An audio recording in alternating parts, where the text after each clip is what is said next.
सबके प्रणाम बा, नमस्कार बा। जितना लोग देखा था नहीं जा हमनी के जुड़िए और आप सबसे बहुत सारा बात करना है। देखिए कल हमारे वो गाना के प्रीमियर करे तनी जा बनारस में। आप सबके हिट मशीन जी के जौना के नाम है ललका टी शर्टवा, जौन हम अभी पहनले बनी ललका टी शर्टवा। ये हमारे इधर है पंकज भैया, दिख नहीं रहे, कहाँ है? देखिए, बोलिए। पंकज भैया हैं, ये हम सबके बड़े भाई हैं। इनका बहुत आशीर्वाद मिलता है हम लोगों को। कल हम लोग धमाका करने वाला है, नहीं भैया? कल से बाजार गर्म हो जी, चिंता नहीं के करेंगे आप सबके।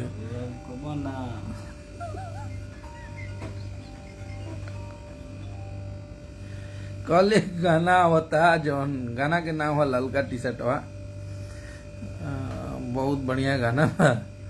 तो आप सब कल ओकरा के आशीर्वाद प्यार देवे के बा आप सबके। जौन की गाना अन्नपूर्णा फिल्म से मोशन पोस्टर टीजर ओकर रिलीज हो चुकल बा। कल 6/15 में गाना के रिलीज करत नहीं जा।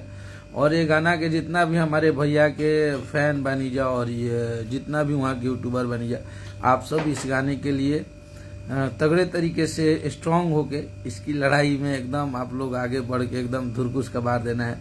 क्योंकि बढ़िया गाना बा और बढ़िया गाना के जरूरत बा आप सबके और हमनी के पूरा भोजपुरी खाती।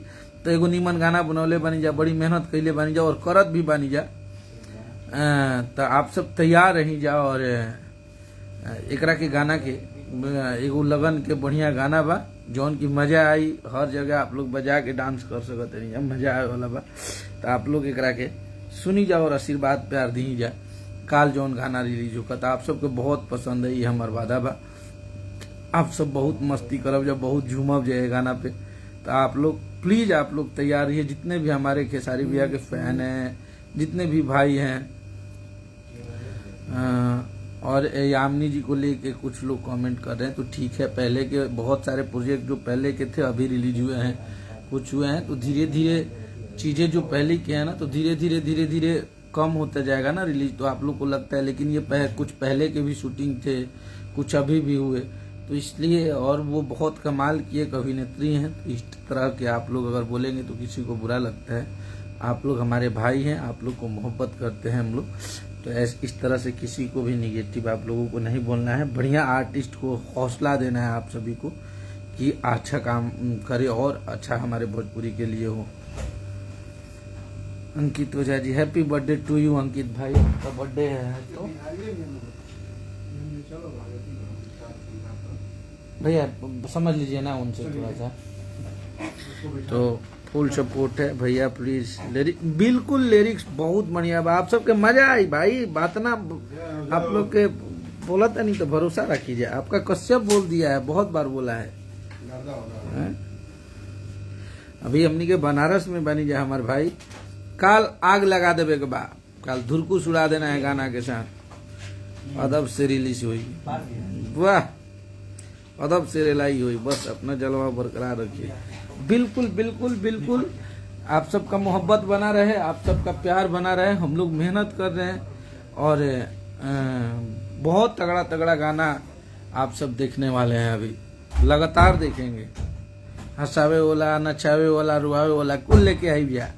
अब थोड़ा सा भैया शूटिंग से अब फ्री भी हो जाता है 2-4-10 दिन में। तो अब बैक टू बैक बहुत सारा गाना करब। अभी तो बहुत सारा गाना रिलीज भी भइल, जौन पिछला बार बनारस अभी 10 दिन पहले शूट कैले रहनी है। जब 5-6 गाना वो रिलीज होता तब तक और बड़ा बड़ा शूट करब जा। अभी बहुत बढ़िया बढ़िया लोकेशन पर शूट करे वाला बनी जाए। आप लोग के बहुत मजा आवे वाला बा। बस आप लोग धैर्य रखिए। आप लोग के परेशानी के हमनी के समझता नहीं जाके बहुत कम गाना आयल है, और इससे आप लोग के थोड़ा सा ई लागत है कि हमनी के कम आप लोग इंटरटेन करा पावत नहीं जाए, और आप लोग के थोड़ा सा कुछ कुछ देखे और सुने के मिल जाता। तो आप लोग धुआं कर देवे के बाप की पैरी 2 इंच जगह नहीं के छोड़े के, गर्दा कर दिया जाए। चिंता नहीं के करेंगे। आप लोग जैसा जिसके साथ भाई हो, जिसको मोहब्बत करने वाले इतने लोग हों, खेसारी लाल यादव को कोई पराजित कर सकता है? जब ले आए हैं तब ले नंबर 1 पे इसी तरह बरकरार थे, हैं और रहेंगे। जब तनकिया सी इंसान शांत होता है तो समझ लीजिए कि आगे एकदम आंधी तूफान आने वाला है। तो काल हमनी के शो भी बा बक्सर जिला और रोहतास जिला के बॉर्डर पे, और ओइजा हमार गांव भी हटे जहां में काल शो बा मेदिनीपुर। ओइजा हमनी के काल प्रोग्राम में आवत सन। ओइजा संजय चचकिया, संजय सिंह जी और भोला सिंह जी जो कि मुखिया हैं वहाँ के, और हमारे गर्जीवन हैं, उन लोगों से हम लोगों की बहुत उम्मीद रहती है। तो कल उनके दरवाजे पे हम लोग उनके भतीजे के शादी में, तिलक में हमनी के आवत सन। तो कल मजा आई। वजह जे भी बा आरा और छपरा आरा बक्सर रोहतास के सब भाई लोग आई जा, मजा आई। ग्रैंड एकदम तगड़ा तरीका के इवेंट शो बा हो जा। कल दिन में गाना लॉन्चिंग बा और रात को हो जा शो बा, तो आप लोग जरूर आई जा उस शो के आनंद लेवे खातिर। बिल्कुल आज भी 5-5 गो गाना 6-6 गो ट्रेंड करता। कलवे वाला भी गाना आयल बा, वो ट्रेंडिंग में धूल उड़ैले बा। तो trending star, real trending star बोलने में और करने में बहुत अंदर होता है। रियल ट्रेंडिंग स्टार हमारा ट्रेंडिंग स्टार है।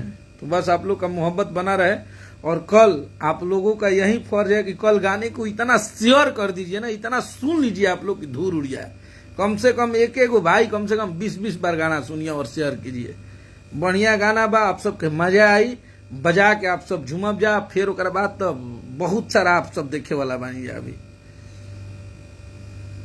बिल्कुल वेव म्यूजिक वाला गाना हमारे गुरुदेव, हमारे आदरणीय बड़े भाई प्यारेलाल कवि जी का लिखा हुआ है, और बहुत बढ़िया गाना बा, मिजाजी गाना बा, भैया की स्टाइल में बा। तो आप सबको वो गाना बहुत अच्छा लागत हुई। बढ़िया बढ़िया गाना वादा कैले बनी, आप सब निश्चित रही। जब बढ़िया बढ़िया गाना लेके आए, जब बढ़िया बढ़िया म्यूजिक रही, बढ़िया बढ़िया शूट करब जा प्रॉपर तरीका के, बहुत बढ़िया बढ़िया लोकेशन पर, बड़ा बड़ा जगह पे शूट करब जा अब की पारी। तो आप लोग बस तैयार रही जा गर्दा करे खातिर। आप अपना हिट मशीन के संगे अभी ऐसा निशन गाना होता कि दिमाग एकदम हिल जाई, कहाँ ले निकली कहाँ जाई बुझेबे ना करी। बहुत तगड़ा तगड़ा गाना आ रहा है अभी, बैक टू बैक रोज भैया गाना गावत है जहाँ शूटिंग होता हो जा। तो बहुत सारा गाना आई और आप सबके बहुत मजा आई। लव यू आप सभी को। बिल्कुल सुमन सरकार जी, बिल्कुल लिरिक्स पे और म्यूजिक पे। खैर हमारे जो भी भाई बा लोग सबके पता बा कि 8-9 महीना से हम बड़ी परेशान रही है। काम करे वाला आदमी है जा, और बहुत ज्यादा केस कोर्ट देख लेनी है जा।